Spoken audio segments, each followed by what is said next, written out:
Assalamualaikum warahmatullahi wabarakatuh. Waalaikumsalam warahmatullahi wabarakatuh. Perkenalkan, nama saya Nabila Fauzia selaku moderator yang akan memandu jalannya presentasi yang akan disampaikan oleh Bapak Saiful Afrianto SPD yang berasal dari SD Negeri 1 Madukoro yang akan menyampaikan tentang rencana tindak lanjutan atau RTL pembelajaran berbasis proyek dengan komunitas belajar di sekolah. Untuk mengefisien waktu, langsung saja materi akan disampaikan oleh Bapak Saiful Afrianto SPD. Kepadanya disilakan. Terima kasih Mbak Nabila. Sebelumnya, Assalamualaikum warahmatullahi wabarakatuh. Waalaikumsalam warahmatullahi wabarakatuh. Oke, sebelum lanjut ke materi, sini saya selaku narasumber, sebelum kita ke materi, kita ice breaking sebentar untuk memfokuskan sebelum ke materi ya, kita ice breaking biar mencair ya. Nama gamenya atau nama permainannya itu huruf ketiga ya. Dengarkan baik-baik, nama gamenya huruf ketiga. Iya, huruf ketiga. Misalkan, ini contoh. Rizky pergi ke Spanyol.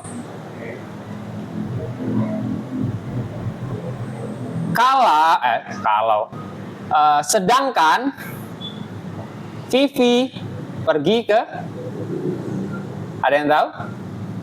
Ulangi. Rizky pergi ke Spanyol. Ya. Sedangkan Vivi pergi ke Korea. Ya. Pak Ulil? Ya, benar. Oke. Oke, tepuk tangan dulu ya. Oke, Pak Ulil udah mulai bisa berpikir fokus. Oke, kita ulangi lagi permainannya. Ya, huruf ya. Fokus ke huruf ketiga. Oke. Bila pergi ke Libanon. Oke, paham? Oke. Kalau Vivi pergi ke Lampung. Oke.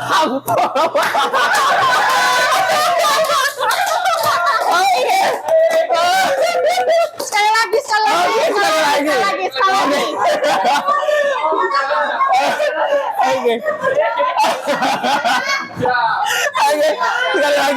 Sekali lagi. Oke, sekali lagi.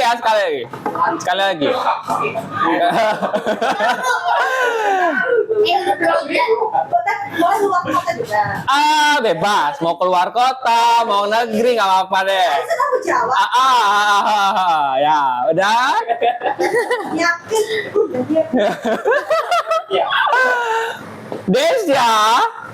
Desya pergi ke Semarang.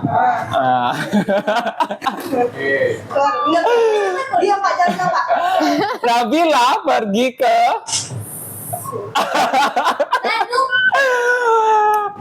Bandung. Desya terbaik. Oke, sudah ya? Udah paham? Paham. Enggak, kalau nanti sekali lagi kita tidak ke materi. Kalau nanti kita sesi terakhir kita ulangi lagi. Oke.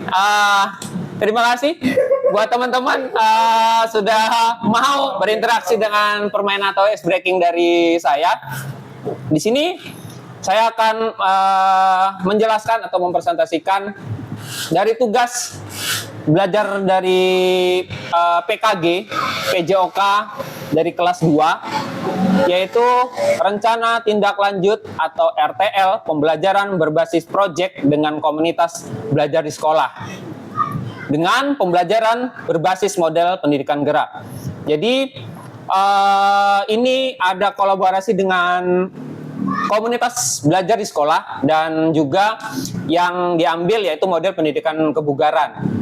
Ada 3 model pendidikan pendidikan, yaitu kalau untuk di PKK PJOK yang pertama gerak, yang kedua kebugaran, dan yang ketiga itu SEM atau Sport Education Model. Tapi untuk yang saya ambil yaitu basis model pendidikan kebugaran.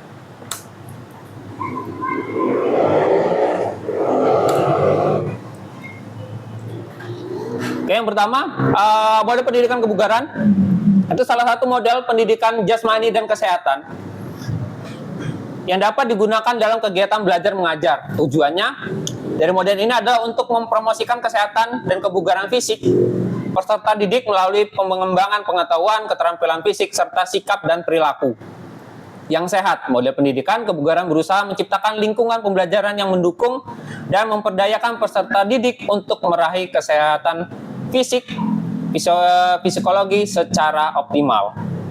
Dan juga model pendidikan kebugaran didasari pada pemahaman bahwa pembelajaran PJOK bukan hanya tentang mengajar keterampilan fisik semata, tetapi juga tentang pentingnya menjaga gaya hidup sehat, menerapkan prinsip-prinsip kebugaran dalam kehidupan sehari-hari. Selain itu, model ini juga bertujuan untuk membantu peserta didik mengembangkan kebiasaan sehat dan aktif dalam menjalankan kehidupan sehari-hari mereka. Jadi itu secara singkat pengertian ataupun makna dari model pendidikan kebugaran. Dan selanjutnya yang saya akan angkat latar belakangnya ialah yang pertama, menindaklanjuti evaluasi kegiatan Jumat Sehat yang biasa kita lakukan, yang hasilnya peserta didik kurang antusias mengikuti gerak. Yang biasanya kita lihat, kita memimpin, kita di depan, tapi peserta didik ataupun siswa banyak yang bermain atau bergurau di belakang, tidak mengikuti gerak. Yang kedua, tingkatnya angka peserta didik yang kurang aktif secara fisik. Nih, banyak apalagi di dunia sekarang, di masa sekarang, banyak anak murid sudah tidak lagi gemar untuk aktivitas di luar, tetapi banyak sekali di aktivitas di dalam, terutama bermain gadget. Yang ketiga, pentingnya menjaga kesehatan fisik dan mental sejak dini. Jadi kalau misalkan tidak dijaga secara dini, nanti tindak lanjutnya di menengah dan atas ataupun tindak lanjut di pendidikan selanjutnya itu akan mempengaruhi. Dan lanjutnya, pelaksanaan program ini nantinya berdasarkan voice, choice, dan ownership peserta didik, yaitu voice atau suara peserta didik akan diberikan kesempatan untuk berpartisipasi dalam merancang gerak dan mendemonstrasikan senam. Jadi yang saya ambil yaitu gerak senam. Choice atau pilihan, peserta didik memilih musik yang akan digunakan serta mengatur jadwal latihan. Yang musik yang akan digunakan dalam senam itu apa? Jadi mereka berkreasi dan mengatur jadwal latihannya. Ownership atau kepemimpinan, dengan melibatkan peserta didik dalam proses mengambil keputusan, mereka akan merasa lebih termotivasi dan memiliki rasa tanggung jawab yang tinggi terhadap keberhasilan senam tersebut. Tujuan program ini, yang pertama, membekali peserta didik dengan keterampilan hidup yang berharga seperti kerjasama, disiplin, dan tanggung jawab melalui kegiatan merancang dan mendemonstrasikan senam yang menyenangkan serta menumbuhkan rasa percaya diri peserta didik dengan presentasi hasil karyanya. Yang kedua, menciptakan lingkungan inklusif di mana setiap peserta didik merasa dihargai dan memiliki kesempatan untuk berkembang secara optimal. Dan yang ketiga, meningkatkan kesadaran peserta didik akan pentingnya menjaga kesehatan fisik dan mental sejak dini.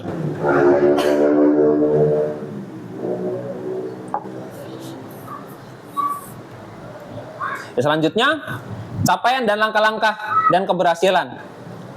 Yang pertama, tujuan yang pertama, membekali peserta didik dengan keterampilan hidup yang berharga seperti tadi kerjasama, disiplin, tanggung jawab, dan melalui kegiatan merancang dan mendemonstrasikan senam yang menyenangkan.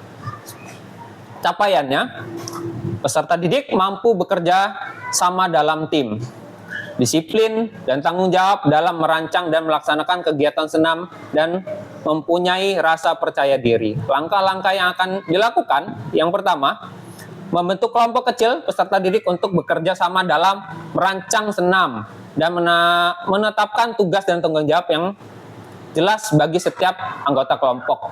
Maksudnya, dibagi menjadi kelompok dan peserta didik merancang gerakannya seperti apa, dan menetapkan tugas yang di depan atau barisannya seperti apa, seperti itu, dan tanggung jawab yang jelas bagi setiap kelompok. Jadi harus ada tugas-tugasnya biar supaya peserta didik ada rasa tanggung jawab dalam gerakannya sendiri.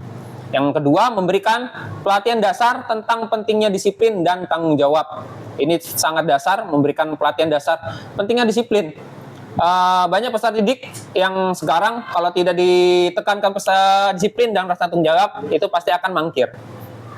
Yang ketiga, mengadakan evaluasi rutin untuk membentuk kemajuan dan memberikan umpan balik konstruktif. Hasil yang diharapkan dalam capaian dan langkah-langkah ini, peserta didik menunjukkan kemampuan bekerja sama dalam kelompok, kedisiplinan, mengikuti dan mematuhi latihan, serta bertanggung jawab atas peran dan tugas mereka dalam kegiatan senam. Yang kedua, capaiannya menciptakan lingkungan belajar yang inklusif di mana setiap peserta didik merasa dihargai dan memiliki kesempatan untuk berkembang secara optimal. Ini yang patut ditekankan. Bahwasanya pasti ada di setiap kelas, pasti ada yang merasa disingkirkan atau tidak diperhatikan atau tidak dihargai. Makanya di sini menciptakan lingkungan yang inklusif dari setiap kelompok. Jadi harus berbaur untuk menciptakan peserta didik merasa dihargai dan memiliki kesempatan untuk berkembang secara optimal. Capaiannya, peserta didik merasa dihargai dan diterima dalam kegiatan dengan berbagai latar belakang, tidak mengecualikan. Untuk langkah-langkahnya, memastikan kegiatan senam dapat diakses oleh semua peserta didik, termasuk mereka yang berkebutuhan khusus. Jadi, gerakannya ataupun musiknya itu bisa disesuaikan ataupun bisa diakses untuk semua kalangan, tidak terkecuali, ya. Untuk kebutuhan khusus pun masih bisa mengikuti senam ini. Yang kedua, mengadakan sesi orientasi untuk meningkatkan pemahaman tentang pentingnya inklusivitas.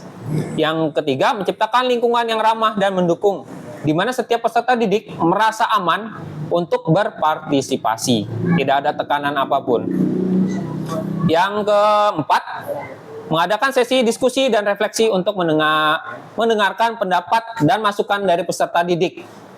Ini harus dilakukan karena pasti banyak masukan dari peserta didik. Yang kelima, melibatkan peserta didik dalam mengambil keputusan terkait kegiatan senam, hasil yang diharapkan. Peserta didik merasa diterima dan dihargai dalam kegiatan agar meningkatnya partisipasi aktif dari semua peserta didik, termasuk mereka dengan kebutuhan khusus, sehingga terjalin rasa kebersamaan dan solidaritas yang kuat antar peserta didik.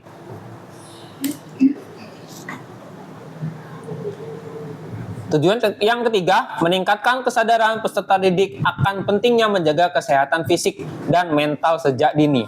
Capaiannya, peserta didik memahami pentingnya aktivitas untuk kesehatan tubuh, memahami hubungan antar aktivitas fisik dan kesehatan mental, serta mempraktikkan gaya hidup sehat secara konsisten. Langkah-langkah yang diambil, memberikan edukasi tentang manfaat senam bagi kesehatan fisik dan mental, mengundang ahli kesehatan, ini bisa dari Puskes, untuk memberikan materi dan workshop tentang baiknya kesehatan atau manfaatnya kesehatan itu sendiri.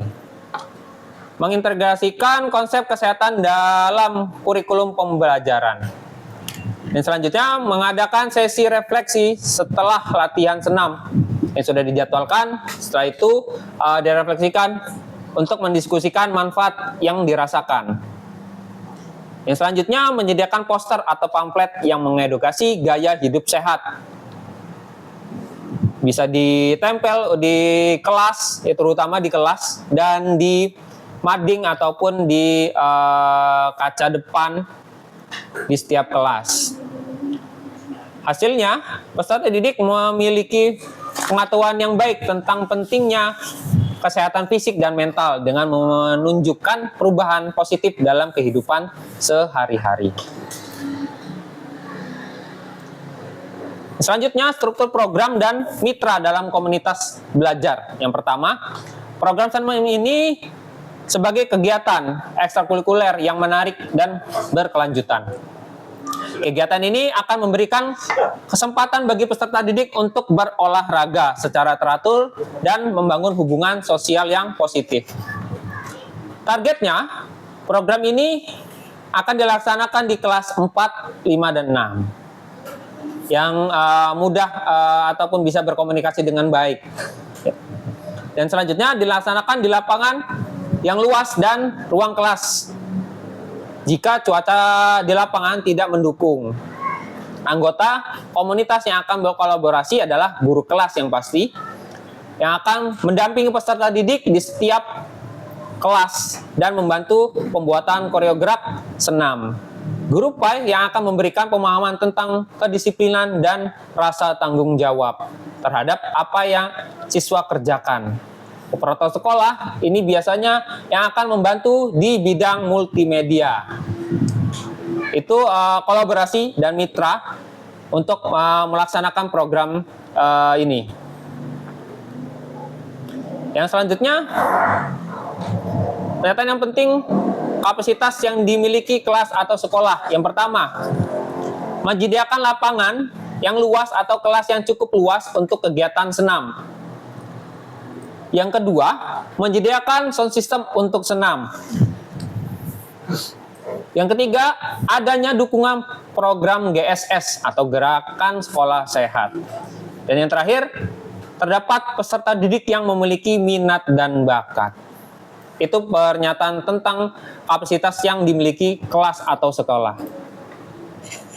Yang selanjutnya, rencana evaluasi dari program ini. Yang pertama, evaluasi menggunakan observasi dan refleksi dari peserta didik, guru PJOK, dan staf pendukung.